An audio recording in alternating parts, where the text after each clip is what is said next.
Thus began the third age of the world, after the eldest days and the black years. And there was still hope in that time and the memory of mirth. And for long the white tree of the Eldar flowered in the courts of the kings of men. For the seedling that he had saved Isildur planted in the citadel of Honor, in memory of his brother, ere he departed from Gondor. The servants of Sauron were routed and dispersed, yet they were not wholly destroyed. And though many men turned now from evil and became subject to the heirs of Elendil, yet many more remembered Sauron in their hearts and hated the kingdoms of the West.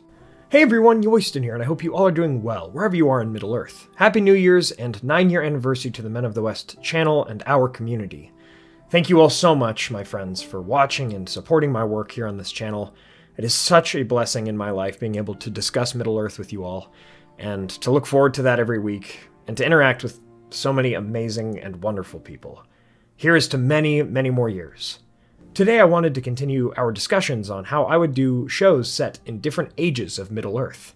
So far I've covered the first age, which would have had some years of the trees in it, the second age, and how I would have attempted to tackle the concepts that Rings of Power is looking to adapt, and today I want to take a look at how we could potentially do a third age show. My friends, thank you all so much for joining me today. Let's begin our tale. Now, I have honestly thought about this for years, and the best conclusion in terms of style for doing this show would be an anthology series format, but one where the story dictates things such as the length of the seasons dedicated to depicting them, not the other way around. Similarly to how I would do a first age show, I think different seasons would not only need to be focused around different stories and events that were somehow connected, but almost holistically different stories altogether. Kind of like how War of the Rohirrim is one movie dedicated to that event, which sounds perfect from the outset, but having multiple versions of that through seasons of a show. Potentially, since what I say in this video would take so much work, it may even be better for this show to have some sort of animated series similar to the War of the Rohirrim. I think a show set in the Third Age would need each season, seasons of varying length, to be dedicated to different stories from Tolkien's Third Age, an anthology series, with an exception for some of the longer wars and events, which might need 2 or 3 seasons of this anthology show. For this to work, and learning from the mistakes of others, I do think it would be wise to approach one show at a time generally, and have one set of overall showrunners or directors that are still behind the entire process, even if the shows do not necessarily portray adjacent or similar events to one another. Or if that would be too difficult for the same directors to helm the entire process, as again I have a lot here. Different directors for the projects may work, so long as they actually collaborate and make a consistent and coherent world telling of Middle-earth between them. I think that is one thing the Lord of the Rings and Hobbit trilogies got so right. They were made by the same group of dedicated people generally, and it made it feel like a very coherent world in their movies, even between The Hobbit and The Lord of the Rings. Therefore, the seasons would go about depicting different events within a consistent, coherent world, adding in some original characters to augment those plots, and a few time compressions here and there. In many ways, since so much of this world would start tying into the lore and feel of those trilogies, it may be best to even have Peter, Fran, and Philippa, those that helmed those trilogies, at the forefront of this anthology show. But again, while that would be astounding, the amount of work needed for this show would be insane. So I totally understand if it wouldn't be them. With all of that said, let's get into what those seasons might look like. We would start to have the anthology series with something gripping and grounded, and in my mind, that is the tale of Arnor, the rise and fall against Angmar. This would likely need at least 2 seasons, where the first sets up Middle-earth at this point in history, the realm of Arnor and its split into 3 petty kingdoms, the discovery and first attacks of Angmar on the northern kingdom, and the destruction of Weathertop and the taking of the Palantir to Fornost. That would all be the first season. The second season would be more or less about the end of Carlisle, the fall of Fornost, the escape of Arvedui and his sorrowful tale, the ride of the elves and men of Gondor from the south to overrun the Witch King, and his prophecy by Glorfindel. Malbeth's prophecies about Arvedui and Aragorn, with perhaps the injection of some Howard Shore musical notes from the trilogy, and so forth, would even maybe end this season of the anthology in a place of sorrow but silent hope, growing ever in the hearts of the chieftains of the Dunedain in the north, which would be revisited in the last season of this anthology series. In terms of characters, there is a host of kings of Arnor, elves from Rivendell and Lindon, Eärnur from Gondor, and some others that would play important roles against the Witch King, who would be obviously the main antagonist, and his followers, a few of which obviously could be original characters. Choose a few kings to make really important, and perhaps do a bit of time compression to focus on the important and key aspects of this centuries-long war, and it would be an incredible way to start this series off. After this, we would perhaps transition to a different people and their tale, that of Khazad-dum and the dwarves. Seeing and even reconnecting with this kingdom and what has become of it since the First and Second Ages would be awesome, as we behold its final years before the Balrog.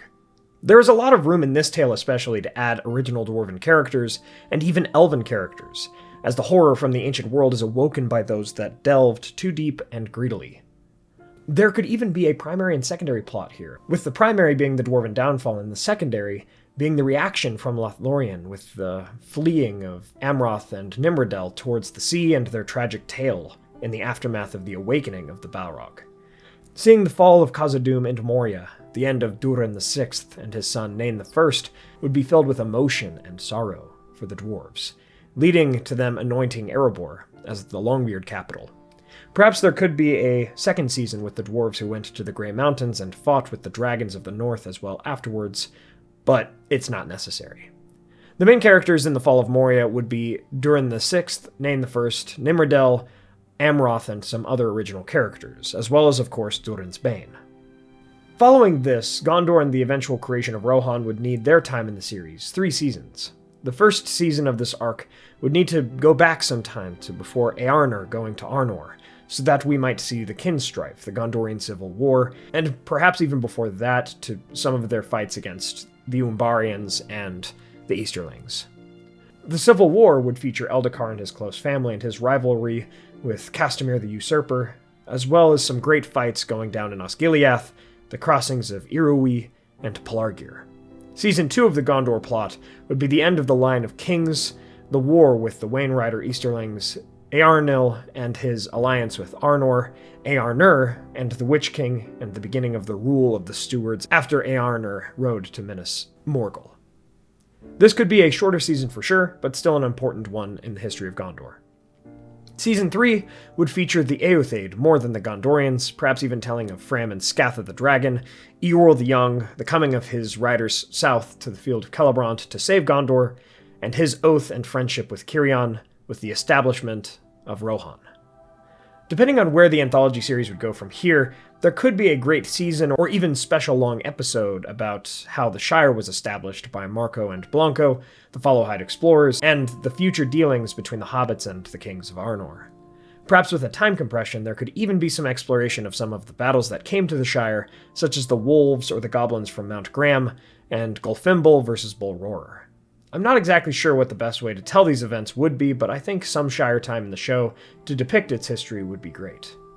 As we come into the later part of the series and the Third Age, we would need to start establishing more for the context of the Lord of the Rings story. Therefore, I think there should be one season dedicated to the wizards and the elves of the White Council during the Third Age. Time would not be as relevant since these characters are not affected by it. Thus, we could see the arrival of the wizards, Círdan giving Gandalf his Ring of Power, the journeys of Saruman and the Blue Wizards into the east, Saruman's return from there and his coming to Isengard, Gandalf's investigation of the Necromancer and arguments with Saruman, and the beginning of the White Wizard's fall and his search for the ring. With these characters would be, of course, some great elves and their dealings with the rest of the council, like Galadriel, Elrond, Celeborn, Círdan, and perhaps a few others. This would be such a good season and would establish context for the greats of Middle-earth prior to the Lord of the Rings. After this, we would return to the Dwarves of Erebor to see Smaug take their mountain home in this season, and then they would be refugees in exile until Thror's murder by Azog and the War of the Dwarves and Orcs. Of course, depending on whether this is or is not connected to the Hobbit trilogy, some things could be modified, or it could be a true telling to the canon of what happened during the war. It would be full of dwarves and warriors and Thror, Thrain, Thorin, Dain, his father, his brother, so many awesome dwarves.